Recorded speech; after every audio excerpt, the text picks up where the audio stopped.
بسم اللہ الرحمن الرحیم۔ السلام علیکم ورحمۃ اللہ وبرکاتہ۔ سامعین محترم، آپ دیکھ رہے ہیں upedia چینل۔ ہم آپ کو اپنے چینل پر خوش آمدید کہتے ہیں۔ اللہ تعالیٰ سے دعا مانگتے ہیں، اے اللہ ہمارے جتنے سامعین ہیں اور ناظرین ہیں تمام حضرات کو بہترین جزائے خیر عطا فرما، اور یا اللہ اس بابرکت مہینے کی برکت سے جو جس مسئلے میں گھرا ہوا ہے یا اللہ اس کو اس مسئلے سے نجات عطا فرما۔ یا اللہ جتنے لوگ پریشان ہیں اور جو ان کی پریشانی ہے اپنی قدرت کے ساتھ ان کی پریشانیوں کو دور فرما۔ ناظرین، دولت ایک ایسی چیز ہے جس کے اندر اللہ رب العزت نے بہت زیادہ کشش رکھی ہے۔ قرآن پاک میں 3 پارے میں سورہ آل عمران میں خود رب کائنات کا فرمان ہے، زُيِّنَ لِلنَّاسِ حُبُّ الشَّهَوَاتِ مِنَ النِّسَاءِ وَالْبَنِينَ وَالْقَنَاطِيرِ الْمُقَنطَرَةِ مِنَ الذَّهَبِ وَالْفِضَّةِ وَالْخَيْلِ الْمُسَوَّمَةِ کہ اللہ تعالیٰ نے ارشاد فرمایا ہے کہ یہ ایسی چیزیں ہیں، گھوڑوں کا ہونا، مال کا ہونا، عورتوں کا ہونا، بچوں کا زیادہ ہونا، یہ ایسی چیزیں ہیں جس کے اندر اللہ تعالیٰ نے ایک تزیین رکھی ہے اور اللہ تعالیٰ نے اس کے اندر ایک کشش رکھی ہے۔ لہٰذا دوستو، ہر انسان اس بات کا خواہش مند ہے کہ اس کے پاس سب سے زیادہ دولت ہو اور وہ سب سے زیادہ امیر ہو اور اس کا بینک بیلنس سب سے زیادہ اچھا ہو اور سب سے زیادہ ہو۔ یہ ہر انسان کی خواہش ہے۔ جو امیر ہے اس کی امیر ترین ہونے کی خواہش ہے، اور جو غریب ہے اس کی بھی یہ خواہش ہے کہ وہ امیر انسان بن جائے۔ یعنی جو انسان جس سٹیپ کے اوپر کھڑا ہے وہ بالکل وہاں پہ جامد نہیں ہے اور اس کی خواہشات وہاں پہ منجمد نہیں ہیں، بلکہ اس کے دل کے اندر یہ تمنا اور حسرت ہے کہ اس کا ہر آنے والا دن گزرے ہوئے دن سے بہتر ہو اور وہ ڈے بائی ڈے ترقی کی راہوں کو اور منزلوں کو پار کرتا چلا جائے۔ تو ناظرین، جس دور کے اندر میں اور آپ رہ رہے ہیں اس کے اندر دولت ہر انسان کی بنیادی ضرورت ہے۔ دولت کی ہوگی اور حلال طریقے سے ہوگی تو انسان اپنے بہت سارے کام بغیر کسی کی محتاجی کے وہ کر سکتا ہے۔ اپنے گھر کے اخراجات کو چلانا، اپنے بچوں کی تربیت کرنا، ان کی تعلیم پہ پیسہ خرچ کرنا، اسی طریقے سے مہمانوں کی اچھی طرح سے مہمان نوازی کرنا، اور اسی طریقے سے اپنی تمام جائز حاجات کو حلال طریقے سے پورا کرنا، یہ جب ہی ممکن ہے جب انسان کے پاس مال ہو۔ اب بہت سارے لوگ اپنی خواہشات کو پورا کرنے کے لیے حلال اور حرام کی تمیز نہیں کرتے، یعنی ان کی نظر میں پیسہ کہیں سے بھی آئے، چاہے وہ حلال ہے یا حرام ہے، اس کے ساتھ ان کی کوئی غرض نہیں، کوئی کنسرن نہیں، انہیں بس مال چاہیے۔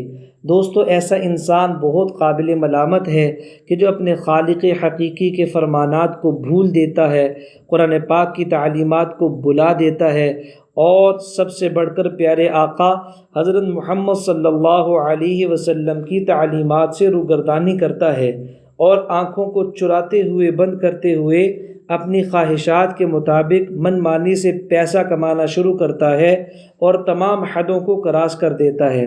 ایسا انسان انتہائی قابل ملامت ہے۔ اللہ تعالیٰ سے دعا ہے اللہ تعالیٰ میری اور آپ کی ایسی تمام مذموم عادات سے، بری عادات سے حفاظت فرمائے۔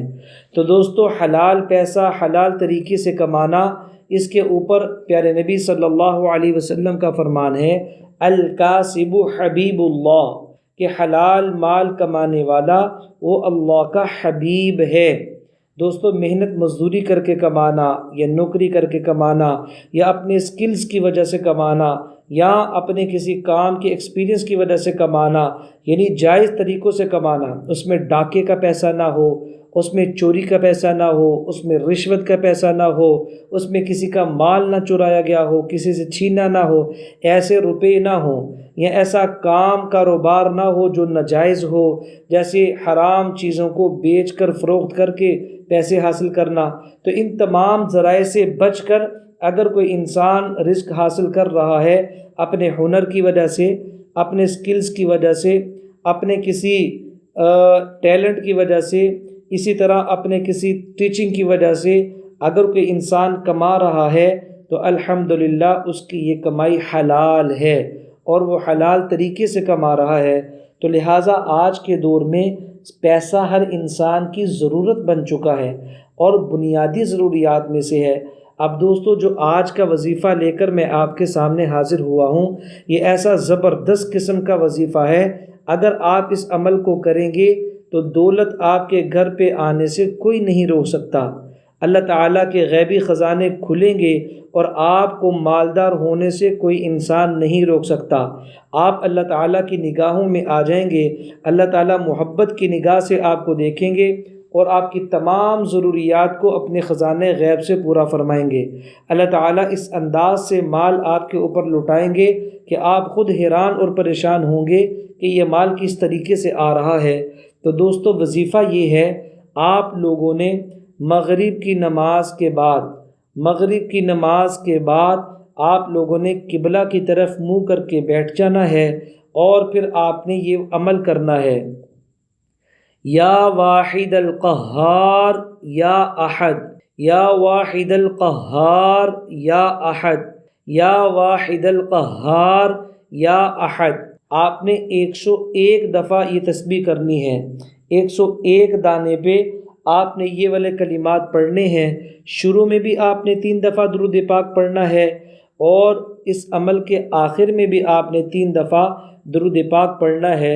اس کے بیچ میں یہ کلمات پڑھنے ہیں۔ اگر آپ ان کلمات کو زبانی نہیں پڑھ سکتے تو آپ کسی کاغذ وغیرہ پہ، کاپی وغیرہ پہ آپ لکھ کر اپنے سامنے رکھ لیں تو بھی آپ اس کلمات کے ذریعے سے یہ وظیفہ اور عمل کر سکتے ہیں۔ ناظرین، جب آپ یہ عمل کر لیں گے تو انشاءاللہ اللہ تعالیٰ کا غیبی نظام حرکت میں آئے گا تو آپ اتنے مالا مال ہو جائیں گے کہ اللہ کے فضل و کرم سے آپ لوگوں کے اوپر پیسے لٹاتے پھریں گے اور آپ لوگوں کو خیر خواہی کے کاموں میں یہ اپنا روپیہ اور پیسہ خرچ کرتے رہیں گے۔ اللہ تعالیٰ اتنا مالدار آپ کو بنا دیں گے۔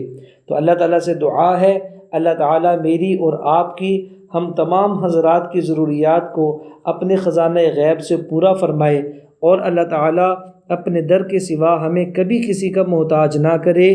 ناظرین، اگر آپ کو یہ ویڈیو اچھی لگی ہے تو آپ سے درخواست ہے آپ اس کو صدقہ جاریہ سمجھتے ہوئے آگے بھی شیئر کر دیں، آگے بھی اس کو پھیلا دیں، اور یہ جو عمل آپ کو بتایا ہے اس کو ضرور کر لیں، اور کم از کم آپ نے 21 دن تک یہ عمل کرنا ہے۔ 21 دن کے اندر اندر انشاءاللہ ایسے راستوں سے مال آپ کے پاس آنا شروع ہو جائے گا کہ آپ حیران ہو کر رہ جائیں گے۔ آپ اپنا خیال رکھیں، ہمیں بھی دعاؤں میں یاد رکھیں۔ السلام علیکم ورحمۃ اللہ وبرکاتہ۔